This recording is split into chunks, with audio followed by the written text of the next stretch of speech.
开启一张A4 纸，开启档案，然后各位选择列印，这边有 A4，然后预设直式，按建立就可以了。好，那接下来我们要来讲一下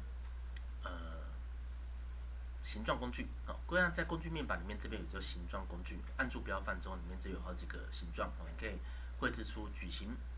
然后绘制出圆角矩形，然后或者绘制出椭圆形，按错椭圆形，这样子，然后我们可以画出多边形。啊，画面没切到吗？刚开机吗？再次，我再开一次哦。这样有了吗？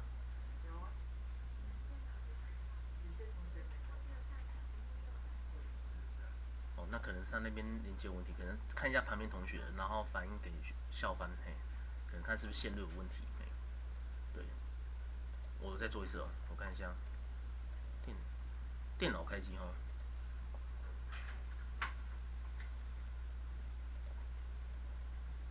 你说几号？23，23电脑开机吗？现在是有开机吧？这边看起来我这边的这个画面是灰色的，所以可能线路有问题。你先看一下旁边同学的好不好？然后把那个号码记录一下，记录一下23号的那台电脑。然后我看下目前 ，OK， 除了23号的电脑没有显示同步之外，还有哪一台电脑没显示同步？都有 ，OK， 好，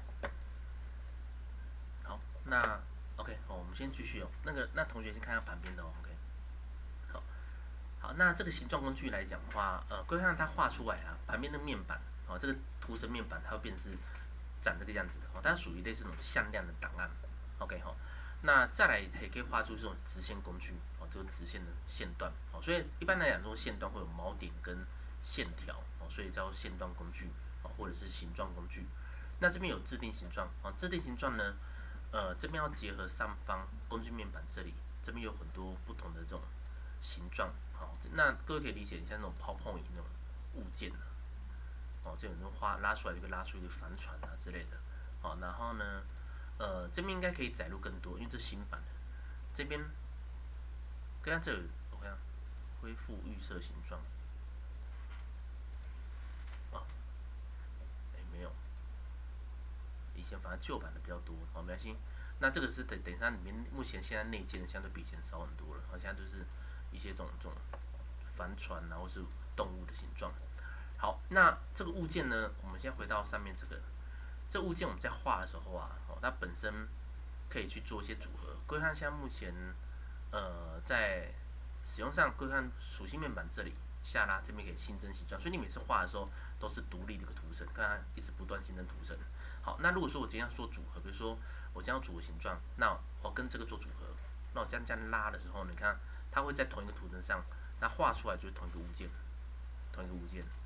，OK， 然后也可以做什么？比如说做排除，做法一样，我可以减去前面的形状，或者是做交叠，或者是做中间的排除 ，OK， 所以这个就是针对形状做组合，形状做组合。那绘制的形状呢，其实就会变成这个路径，所以待会会重点会再讲路径面板，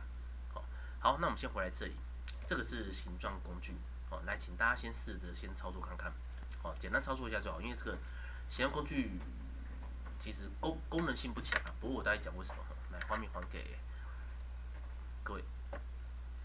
好，开一张 A4 的空白纸然后用形状工具就自己稍微拖一下，操作一下。